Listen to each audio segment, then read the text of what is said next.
Goeienaand, broers en susters, baie welkom. Ek kan amper nie glo dis die laaste aand van ons Pinksterbyeenkomste hier in die lofsentrum nie. Baie dankie vir almal van julle wat die week opgekom het. Ek dink ons het 'n goeie week gehad. Opkomste was nie sleg nie. En die saamkuier was baie besonder. Ek moet sê ek het elke aand die hele rukkie hier rond gewees, maar as ons geloop het, is my gevoel 'n derde van die mense het nog hier rondgehang en gekuier. Baie dankie. So saam wees is 'n geweldig belangrike deel van kerk wees. Kan ek ook baie dankie sê hierdie vir jou en die band vir die wonderlike manier waarop julle ons help voorberei vir die dienste en ons in die dienste ook begelei het met die sang. Weet jy, ek dink ons kan weer vir hulle 'n klap gee.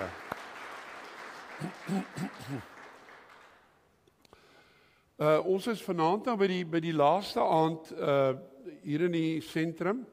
En dit gaan 'n bietjie 'n ander aand wees, broers en susters. Ek gaan nie 'n preek hê in die gewone sin van die woord nie.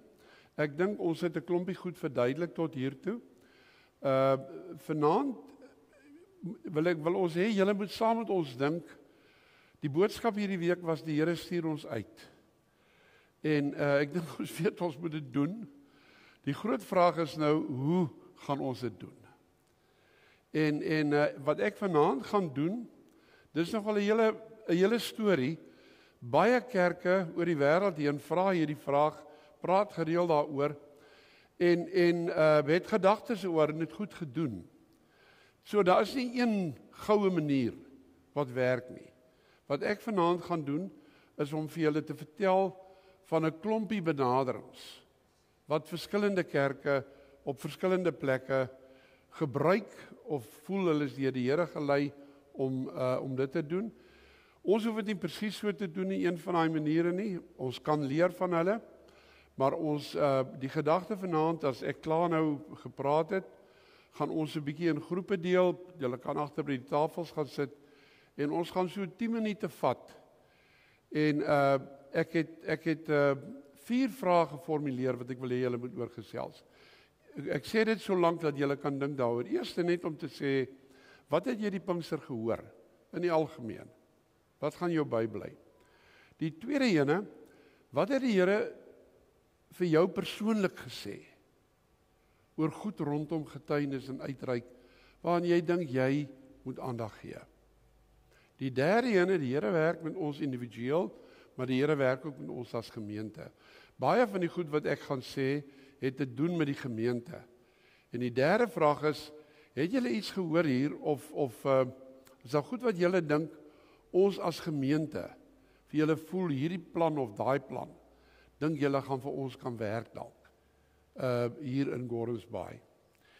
En die laaste ene het ons net gevra, is daar dalk ander idees wat julle het?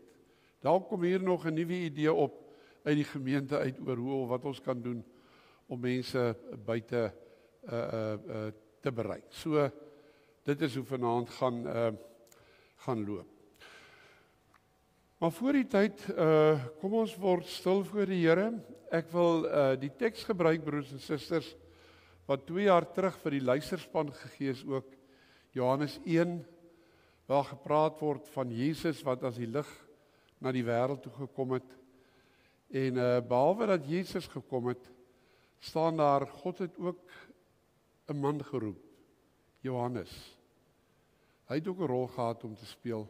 Hy was nie die lig nie, maar die Bybel sê hy moes van die lig getuig. Kom ons luister na daai gedeelte. Ons word stil voor die Here daarmee. Daar was 'n man wat deur God gestuur is. Sy naam was Johannes. Hy het gekom om te getuig. Hy moes getuig van die lig, sodat almal deur hom tot geloof sou kom. Hy was self nie die lig nie, maar hy moes van die lig getuig. Die ware lig wat elke mens verlig, was aankom na die wêreld toe. Hy was in die wêreld het die rond tot stand gekom, en tog het die wêreld hom nie erken nie. Hy het na sy eiendom toe gekom, en tog het sy eie mense hom nie aangeneem nie. Maar aan almal wat hom aangeneem het, die wat in hom glo, het hy die reg gegee om kinders van God te word. Uit sy oorvloed het ons almal genade op genade ontvang. Here, as ons as u gemeente so by mekaar is vanaand, is dit vir ons wonderlik goed om te weet dat u self hier by ons is. Dat u nie laat gekom het nie, Here, dat u eerste hier was om ons te ontmoet. En dat u nou hier is, Vader, met u liefde, wat ons so nodig het, waarna ons so smag, en wat u vrylik vir ons wil gee. U Here Jesus, met u genade, genade op genade, wat ons wil help as ons foute gemaak het, in die verlede weggeloop het van u af, om hierdie week weer nuut te kan begin. En u o Heilige Gees wat tot in ons gekom het, wat ons krag gee, wat ons verbind aan Christus en ons verbind aan mekaar. En wat ons wil help om die boodskap van die evangelie met vreugde in die wêreld te gaan dra. Amen. Kan ons weer 'n lied sing? Ons het 'n bietjie gesukkel om hom in die hande te kry, maar dit is Vlam nommer 39, ek weet nie wat is hy in vonk deesdae nie. Ek het dit geken as die ou sendinglied wat geskryf was deur een van my ou professore, Prof Willie van der Merwe, maar sy woorde is later so 'n bietjie verander. Pragtige lied. Kom ons sing en dan sing ons staan, dan sing ons hierdie sendinglied saam.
Ons gaan vanaand 'n gedeelte lees wat ons ook al gelees het.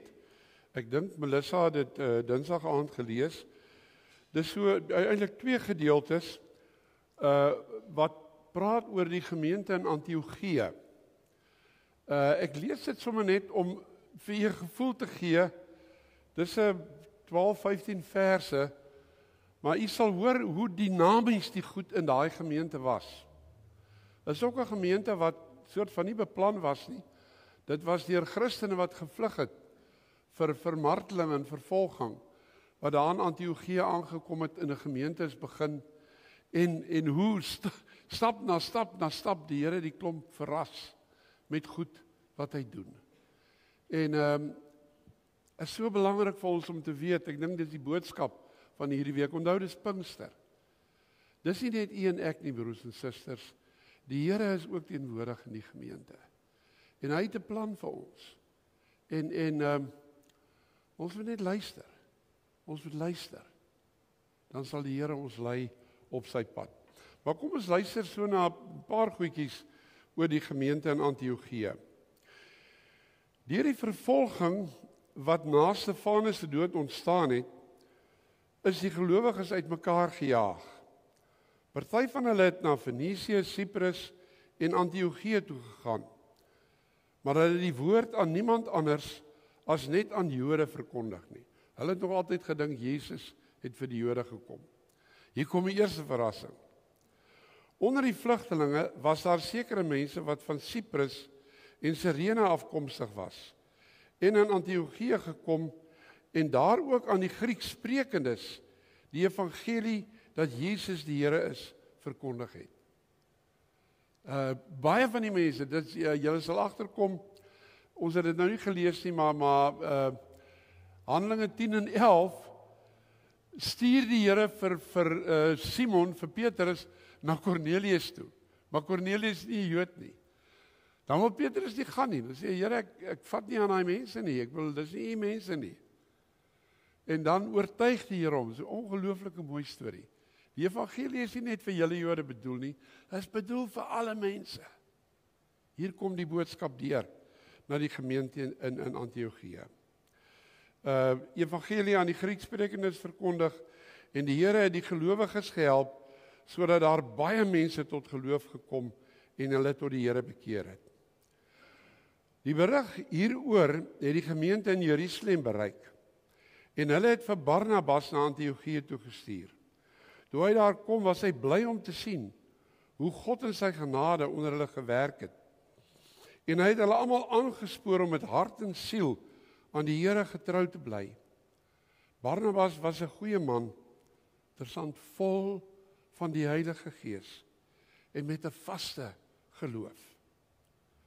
'n Aansienlike groep mense is tot geloof in die Here gebring, en Barnabas is na Tarsus toe, nou nog 'n ontwikkeling, om vir Saulus, wat deur die Here geroep was, nog nie gewerk het nie. Barnabas besluit, is nou tyd om vir Saulus te gaan haal, te gaan soek.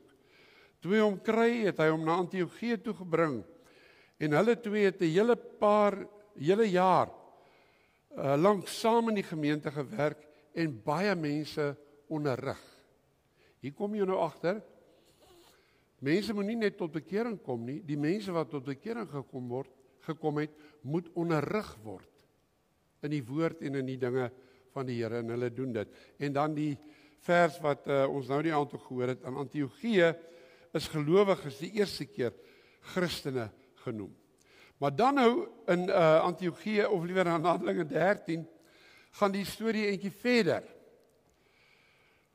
Onder die profete en leraars in die gemeente in Antiochië was Barnabas, Simeon wat ook Niger genoem is, Lucius van Sirene, Manaen wat saam met die heerser Herodes groot geword het.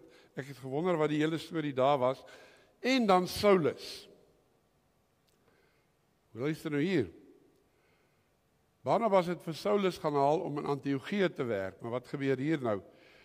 Toe hulle op 'n keer bymekaar was om die Here te dien en om te vas, het die Heilige Gees gesê, sonder Barnabas en Saulus vir my af, om die werk te doen waarvoor ek hulle geroep het. Na die gemeente gevas en gebid en hulle die hande opgelê het, het die gemeente hulle laat gaan. So is Barnabas en Saulus deur die Heilige Gees uitgestuur. Dan begin Paulus met sy sendingreise in daai hele klein Asië wat ons vandag ken as Turkye en Griekeland en met 'n snaakse omdraai op die ou end tot in Rome. Dit is hoe as gemeentes oop is daarvoor, hoe die Here onder ons kan wees, die Heilige Gees, en ons kan lei en soos wat Jesus vir Petrus gesê het, ons kan bring op plekke waar ons nie wou gewees het nie, of waar ons nie gedink het ons gaan kom nie. As ons oop is vir die Here. Goed vriende, so 'n paar goed oor gestuurdheid. Die heel eerste, gaan baie vinnig wees met die eerste 2-3 punte. Die groot boodskap van hierdie week wat ons gehoor het, was dat gestuurdheid, getuienis en uitreik na buite 'n baie belangrike saak is vir kerke. Wat vir ons sê, die Here het ons gered, nie maar sommer net vir ons lekker en dat ons in die hemel kan kom nie. Die Here red ons omdat hy vir ons wil gebruik in sy diens. Ons het dit gehoor in 'n hele klomp Nuwe Testament tekste. Ons gaan dit nie weer lees nie. As daar oor die Heilige Gees en Pinkster gepraat word, dan word daar gepraat oor gestuurdheid. Ons het gesê, dit is opgevolg, ons sien dit in die Nuwe Testament, maar dit is opgevolg amper nog met meer energie en krag in die eerste 3-4 eeue van die bestaan van die vroeë kerk. Ons weet vriende dat in daai tyd baie van hulle dood is en gemartel is oor hulle geloof in Christus. Maar hulle het onbevrees die evangelie verkondig.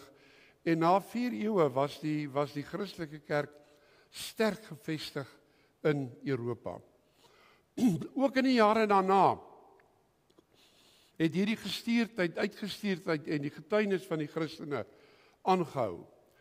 En kan ek sê, mense nou vandag baie kritiek op die NG Kerk, maar een van die wonderlike dele van ons geskiedenis is hoe aan die einde van die 18de, maar veral in die 19de eeu, die 1800s, hoeveel mense hier van Suid-Afrika af, NG mense, Afrikaanse mense, opgetrek het in Afrika, omdat hulle geglo die Here roep hulle om sendelinge te wees, om die evangelie te gaan verkondig. Nie net sendelinge nie, maar dokters en onderwysers. Hulle is oral op in Afrika, vriende. Ek was vir my roerend geweest. Die tyd wat ek in die kerkleierskap was, het ons 'n vergadering bygewoon in Accra in Genève van die Wêreldbond van Gereformeerde Kerke. En ek onthou die eerste oggend wat ons daar was, ons het by die universiteit tuis gegaan en in hulle groot eetsaal gesit, sulke lang tafels soos maar die koshuise hier op Stellenbosch ook het. En ek en Willie Botha, wat ons algemene sekretaris was, het langs mekaar gesit. En ek het gesien hier in die gang af tussen die twee tafels kom 'n kort mannetjie aangestap. En ek sien net hy kyk en hy lees al die name. Toe hy my en Willie se name sien en sien ons is van die NG Kerk in Suid-Afrika, toe kom hy afgestorm op ons. Want ons laaste sendelinge is toe omtrent 40 jaar gelede al teruggekom Suid-Afrika toe. Hy kom na my en Willie toe, omhels ons en hy sê, hy het gesien ons kom dalk. En hy het so gehoop ons kom, dat hy sê, you are our fathers and brothers in Christ.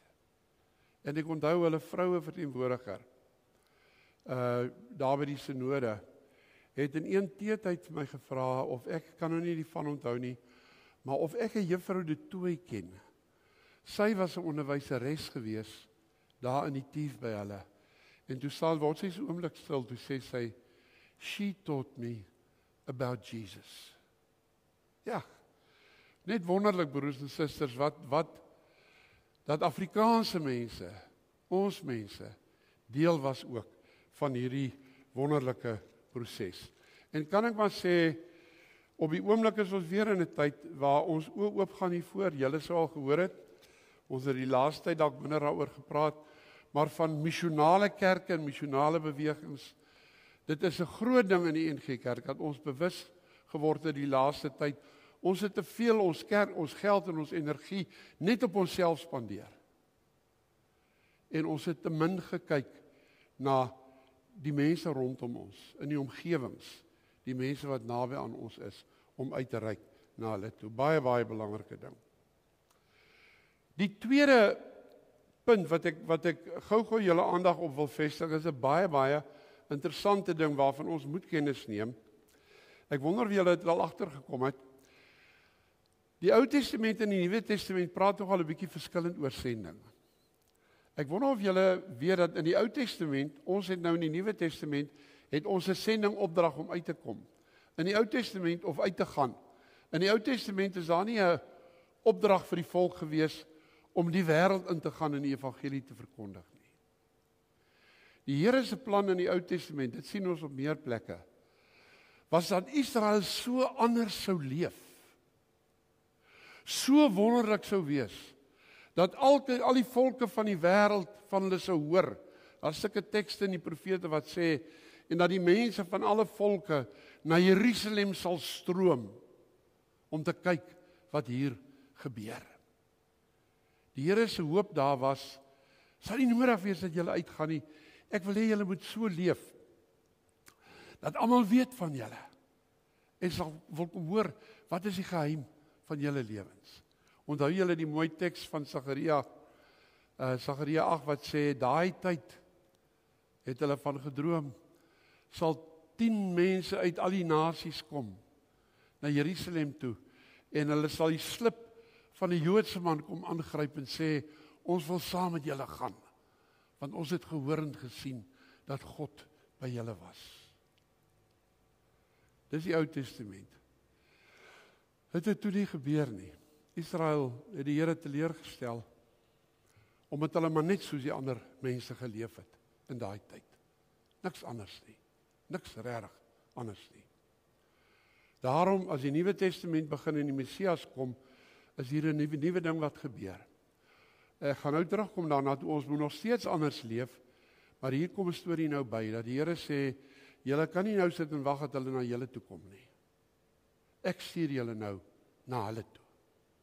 Soos wat God toe ons in die moeilikheid was, nie van bo af vir ons hulpboodskapies afgestuur het nie, maar sy seun Jesus uit die hemel uit laat neerdaal het, na ons toe, by ons, om vir ons te kom soek en by mekaar maak.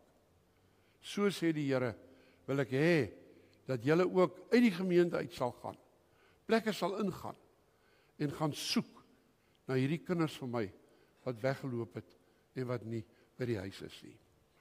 So die twee metodes, die een, leef so dat ons mense trek na ons toe, die tweede ene, nie net dit nie, ons het ook 'n opdrag om uit te gaan, en mense te gaan soek, wat nie van self gekom het, toe die Here hulle geroep het nie. En kan ek maar sê, broers en susters, al twee hierdie geld vandag nog vir ons. Julle sal nou onthou, Dinsdag aand het Melissa gepraat oor hierdie lewe van die gemeente wat mense trek na die kerk en na die gemeente toe. Kan ek sê, ek gaan net ou praat oor 'n paar metodes oor hoe ons moet uitgaan en kan uitgaan, maar dat ek heel eers net sê, hierdie anderse lewe van ons wat mense trek na ons toe, bly steeds verskriklik belangrik. Dis ten minste helfte van ons sukses.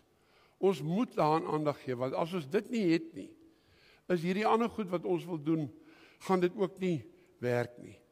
Leslie Newbegin vertel dit so mooi. Hy is 'n baie beroemde sendeling gewees, 'n Skot wat in 40 jaar in Indië sendingwerk gedoen het.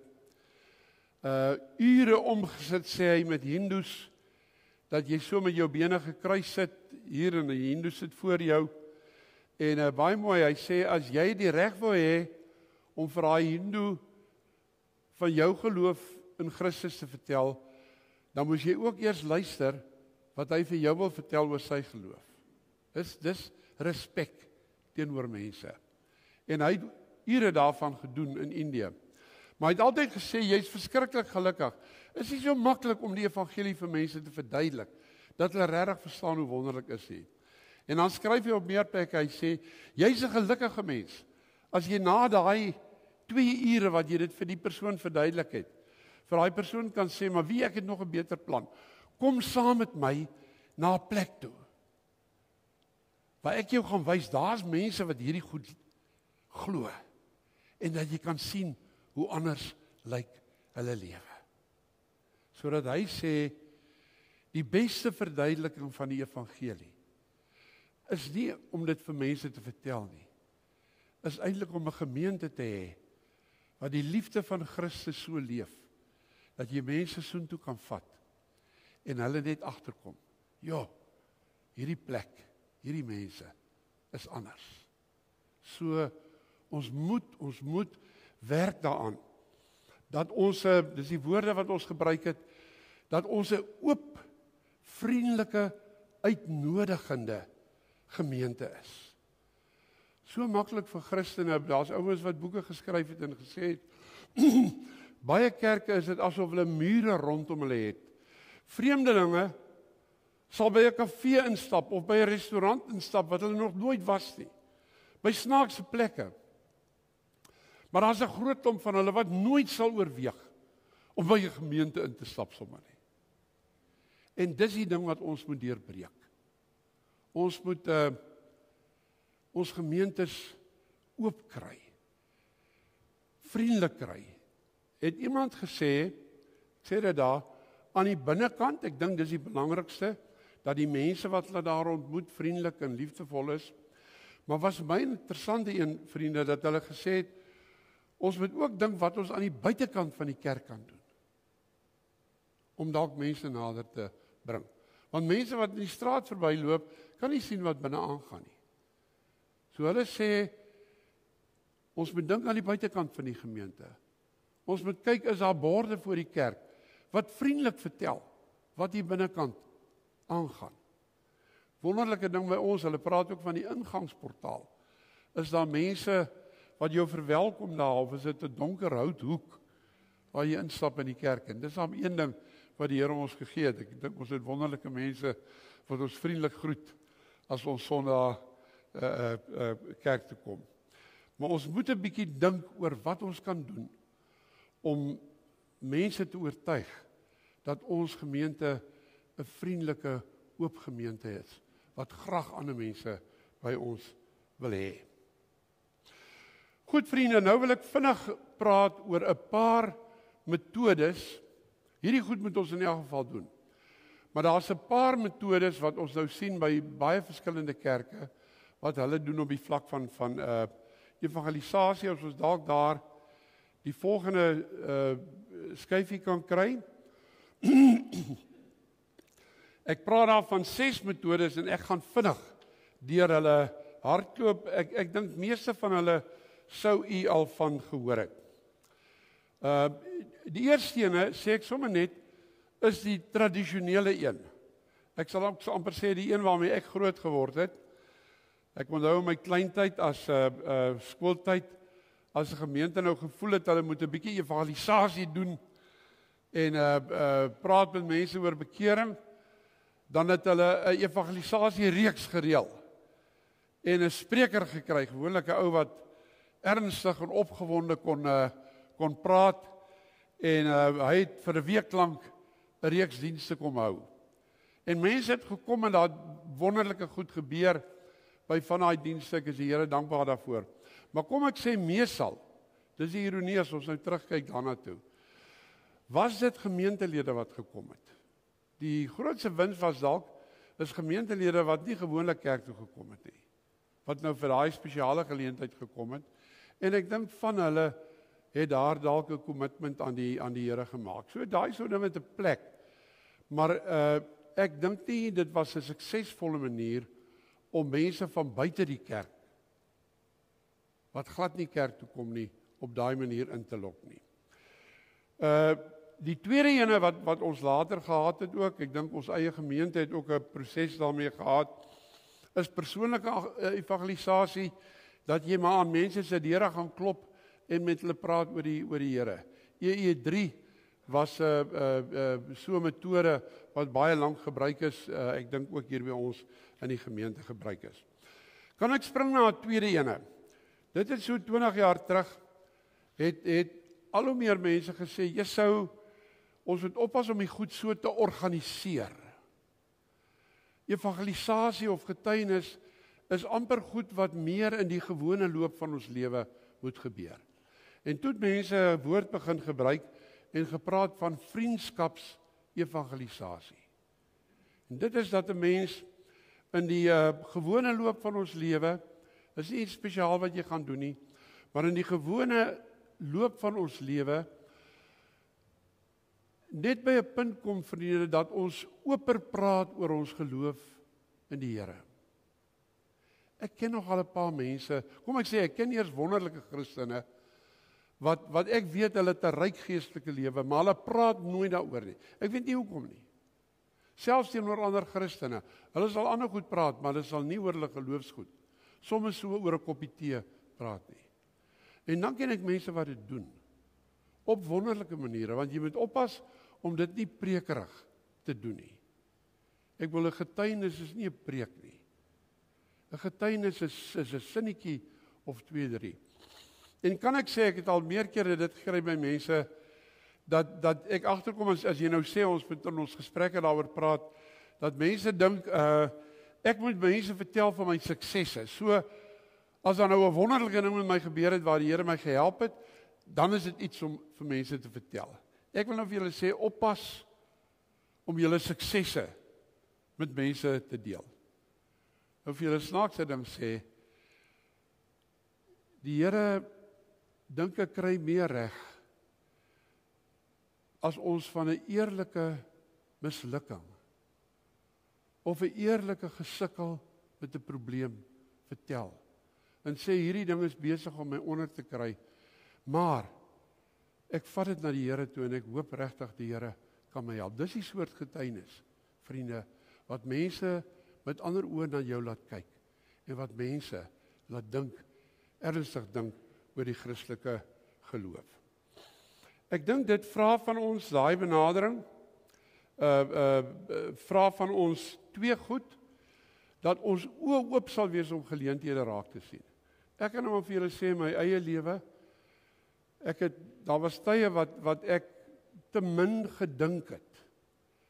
Die Here kan in die gewone loop van 'n dag iemand by my verbybring, met wie ek dalk kan praat oor die goed. 'n Mens moet ingestel wees daarop, dat die Here dit met jou kan laat gebeur.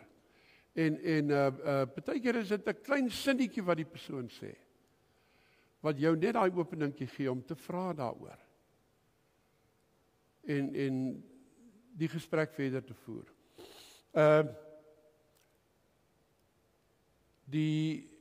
Is dit nou ook by een van die aande, ek dink dit was Melissa wat gepraat het Sondag oor Filippus en die hofdienaar. En daar's 'n sinnetjie wat ons min oor gepraat het. As die Here hom na die wa toe stuur, onthou hy het daar gestaan en hy het 'n ruk saam met die wa gestap. Nie sommer weggetrek en begin praat nie, maar 'n ruk net langs die wa gestap. En vriende, ek dink dis verskriklik belangrik. Die Here gaan mooi mense by ons verbystuur, wat ons net 'n tree nader moet gee, en 'n end saam met hulle stap. En die Here gaan vir jou opening gee, om met hulle te praat. So, dis die tweede metode, vriendskapsevangelisasie. Die derde ene is 'n baie belangrike een by, ek sal sê, goeie westerse kerke, wat op 'n stadium agtergekom het, ons moet iets hieraan doen. Ek dink hulle het 'n gevoel gehad, dit is nie 'n tyd nou om reguit na mense toe te gaan en vir hulle te vra, jong, het jy 'n verhouding met die Here? Jy weet, aan te klop by die deur en sommer vinnig vir mense persoonlike vrae oor hulle geloof te vra nie. Hierdie mense sal sê, die Christelike kerk met ons onbekeerdheid, met ons wat ook maar lewe soos hulle partykeer nie baie anders optree as ander mense nie, het gemaak dat ons die reg om met hulle te praat oor 'n ander lewenswyse, dat ons dit 'n bietjie verloor het. En ons sal die reg om te kan praat oor die Here eers weer moet verdien. En die manier waarop ons dit doen, is deur mense in nood te gaan help en te dien. Kerke wat mooi stories het, die laaste 30-40 jaar, veral westerse kerke, Europa en Amerika, is kerke wat groot diensprojekte begin het, om arme mense te help, mense wat siek is, mense in nood is. En vir die eerste ronde, nie te vinnig met hulle oor die Here te praat nie, maar hulle regtig net te dien, daar te wees vir hulle, en hoe hulle openinge gekry het, om met sulke mense gesprekke te voer. So, die derde moontlikheid is diensgetuienis, en kan ek vir u sê, dis vir my een van die wonderlike goed in die gemeente, ons is reeds besig met 'n klomp sulke goed. Gaan kyk daar agter by die tafel, is regtig iets waarvoor ons die Here kan baie dankie sê. Kan ek sommer 'n gedagte los ook? Ek het nou so 2 maande terug het ek in Stellenberg gepraat oor een of ander storie, en ek was seker nou 3-4 jaar laas in daai gemeente gewees. Toe ek nou so omstap na die konsistorie toe sien ek hier as 'n deel van die kerk staan daar ek dink iets soos terapiesentrum. Toe ek nou vra daaroor, ek sien toe die ding is oop, toe sê hulle vir my, hulle het 'n maatskaplike werker daar en jy weet 'n sielkundige en ek weet nie wat nog nie, 'n dominee wat ook kan help. En hulle mense kan afsprake daar maak, mense met probleme om hulp te kry. Ek dink dis die soort goed. Ek weet daar's meer kerke wat daai soort van ding doen. Ek weet nog nie of ons die mense het om dit mee te doen nie, maar dit is ook 'n manier waarop jy jou gemeenskap kan dien. En dan kan ek net sê vriende, dit was ons droom van die begin af met 'n sentrum soos hierdie. Wat ons sou Sondag gebruik, maar wat in die week eintlik leeg staan. En ek hoop so die Here kan ons 'n plan gee oor hoe ons hierdie sentrum beter in diens van die gemeenskap kan gebruik. Die vierde een wat ek wil noem, sluit aan by die vorige een. Dit is nog meer ambisieus en dit is dat vriende, hier rondom ons is gemeenskappe wat in baie deur mekaar situasies leef. Ek wil daar's verskriklike krisisse. En dit voel vir my, ek sê dit vir myself ook, ek ry te min daardeur. Ek ry sulke draaie om my gemeenskap om dit nie te sien en te sien wat daar aangaan nie. Terwyl ek dink die Here dalk van ons as gelowiges sou verwag om nader te gaan en te kyk wat gebeur daar. En of daar nie maniere is waarop ons daai mense kan bystaan nie. Die vorige ene waar ek praat van nood gaan oor armoede en die soort van goed. Maar daar's dalk ander issues, ander probleme waarmee ons gemeenskap sukkel, wat ons as gemeente kan opneem en kyk of ons iets daaraan kan doen. Dis die goed wat ons geloofwaardig sal maak. En dat mense sal sê, het julle gehoor wat doen Gordons Bay gemeente nou? Hulle het hierdie uitreik begin en hulle het nou planne om hierdie mense op 'n manier te probeer help. Kan ek hieraan koppel ook dat ons sal uitkyk vir spesifieke groepe mense. Een van die wonderlike stories van die laaste 30 jaar is dat van alle kerke, die Anglikaanse kerk in Engeland, 'n klomp mense in die Anglikaanse kerk begin het so 30 jaar terug met 'n beweging wat hulle noem Fresh Expressions. Ek weet nie of julle nou al daarvan gehoor het nie. Storie daarvan is, as ek vinnig kan vertel, in die 90er jare het hulle ook 'n erge val in bywoning van eredienste gehad. En toe het die biskop daar besluit, hulle reël 'n dekade van evangelisasie. En die biskop wat verantwoordelik was daarvoor, het hier 'n week by ons gekuier, by ons geslaap en hy het vertel, Ja, so hulle het planne gemaak en boekies geskrywe en hulle hele idee was om eredienste so te verander dat ander mense gelok word na die eredienste toe. En hy sê hulle het gewerk en goed gereël. En hy sê 'n paar mense het gekom en toe hulle nou na die 10 jaar vergadering hou om te besluit wat gebeur het hulle nou hier en daar vertel van goed wat gebeur het. Hy sê tot een eerlike ou opgestaan het en gesê het, hoorie julle, ons moet maar erken, dit het nie goed gewerk nie.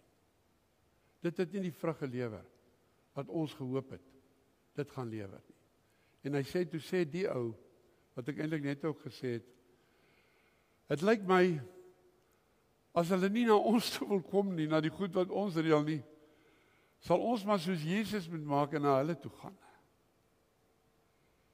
En klomp mense in die Anglikaanse kerk het begin om buite die kerkgebou mense by mekaar te kry. Ek wil daar's gemeentetjies wat hulle gereël het vir surfers.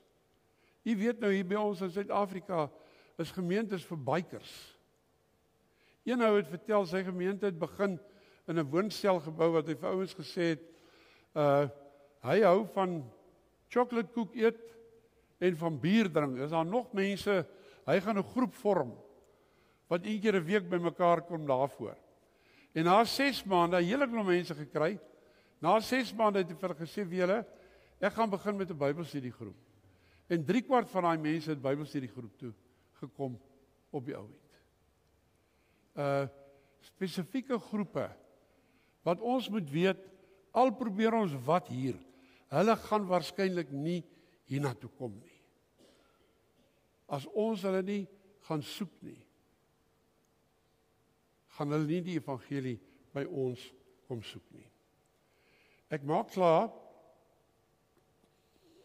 Die laaste 2 wat ek vinnig wil noem, het tog te doen met pogings waar ek dink ons mense na ons toe moet probeer nooi. Ek het al vir baie van julle vertel, julle onthou die Russiese predikant wat begin van die jaar hier was, so vir 'n week en een aand hier by ons gepraat het. Hulle het 'n klein gemeentetjie van 90 mense in Rusland. Maar hy het vir my gesê, hulle het laas jaar met musiekkonserte en ander goed wat hulle gereël het hulle 6000 mense deur die deure van die kerkgebou gehad, wat ingekom het vir goed. Nie eredienste nie, sê, hy sê het altyd so 5 minute gehad om iets te sê. Vir die mense daarom so herinnering aan die evangelie. Maar ek dink aan musiekaande, praatjies oor belangrike onderwerpe, gesprekke oor krisissake. Daar's gemeentes wat groepe begin het in die gemeenskap vir mense wat deur egskeidings is. Wonderlike programme vir mense aangebied het daarvoor om hulle te help met daai seer. En hulle sê op 'n punt was daai ding die sterkste toevloei tot hulle gemeente gewees. Want van die mense wat in daai groepe gehelp is, het op die ou end die gemeente kom join. Dink aan maniere waar ons mense help met goed en wat hulle kan inbring in die gemeente. En dan dink ek tog, broers en susters, bietjie dingwerk van ons vra, maar daar is bestaande goed in die gemeente wat ons maar 'n bietjie meer moeite moet doen om dalk deur aankondigings, maar kom ek sê ook persoonlik, mense te nooi na goed toe. Ek dink aan Pinkster soos hierdie. Ek dink aan baie gemeentes die 7 weke goed wat gemeentes doen hier in die derde kwartaal gewoonlik. Dit is ek weet van gemeentes in die Kaap wat baie moeite doen om mense te nooi na daai geleenthede toe. Ek dink ons sou dit ook kon doen. Ons het die markies. Ek dink ons moet dalk so op 'n stil manier by die markies traktaatjies en goed dalk neersit of programme en goed. En dalk ook ek was nou 2-3 keer hier by braaie of etes wat die gemeente aangebied het wat baie aangenaam was. En ek dink dalk kan ons sulke goed meer gereeld doen en mense nooi en sê bring jou goed en kom braai saam met ons. En dan ek dink 'n baie belangrike een, daarmee maak ek klaar, is ons klein groepe. Ek dink dis 'n belangrike geleentheid. Ons moet dalk praat oor hoe mense doen, maar ek dink as die vroeë kerk hier was, sou hulle vir ons gesê het, julle gaan makliker mense kry om by 'n klein groep in 'n huis gereeld na toe te kom, as wat hulle kry nadat hulle vir 10 jaar in die kerk toe gegaan het nie, om skielik te begin om eredienste by te woon. Ek dink ons sit met 'n geleentheid in die klein groepe wat ons beter moet gebruik. OK, julle, dis my storie. Nou wil ek vra dat ons julle kan agter tafel toe gaan, of julle kan hier voor so 3344 nee, dalk sê 4455 by mekaar kom, en ons gaan so 5 of 10 minute wil ek hê dat julle kyk na daai 4 vragies, en iemand in die groep moet asseblief vir ons neerskrywe ook. Melissa, wil jy iets sê daaroor? Ja, Melissa gaan die vorms uitdeel. Daar is plek onder die vragies om ietsie in te skrywe, en julle kan ook op die agterblad te skrywe. Net so 10 minute, dan maak ons klaar met die diens. Dankie.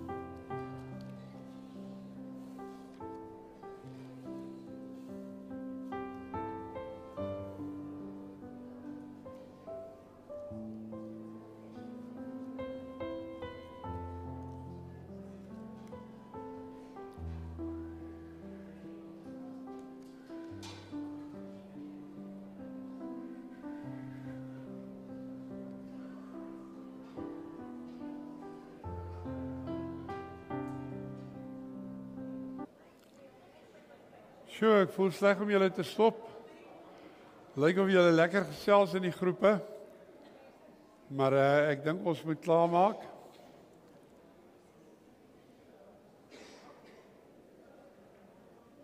Ek wil vra, julle hoef nie terug te kom na julle plekke toe nie. Kom ons sit sommer net waar ons is. Kan ek 2 goed sê? Ons gaan vanaand se gesprek definitief opvolg. Ons wil baie graag vir almal van julle wat voel, het iets met jou gebeur, jy weet nie wat jy moet doen nie, maar jy alles net dat jy wil bid hiervoor, nie nou maandag aand nie, maar nie maandag nie, volgende week na hierdie week, se Dinsdag, die maandag is jeugdag, is 'n vakansiedag, maar die Dinsdag, ek dink is die 17de, wil ons die aand, as daar van julle is wat wil saamgesels, wil ons dan praat oor praktiese goed, waarmee ons gemeente kan begin rondom uitreik. So, ons nooi almal van julle, die van julle wat wil saamgesels, en veral wat voel ek sal iewers iets wil doen, kom die 17de by.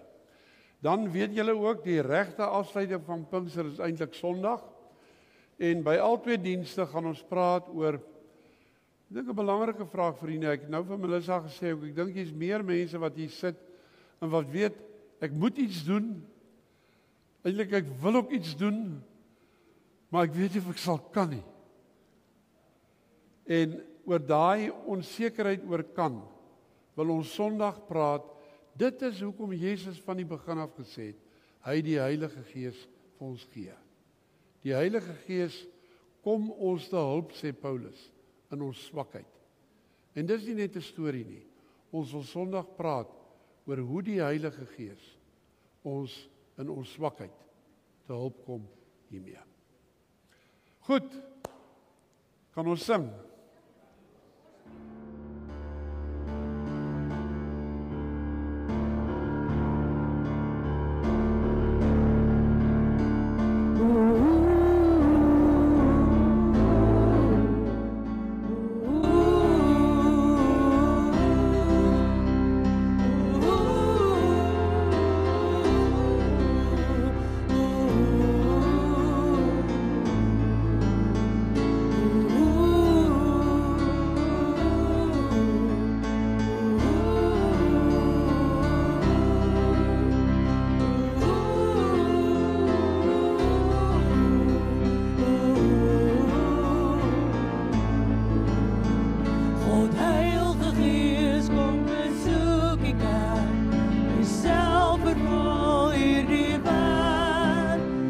weer groet.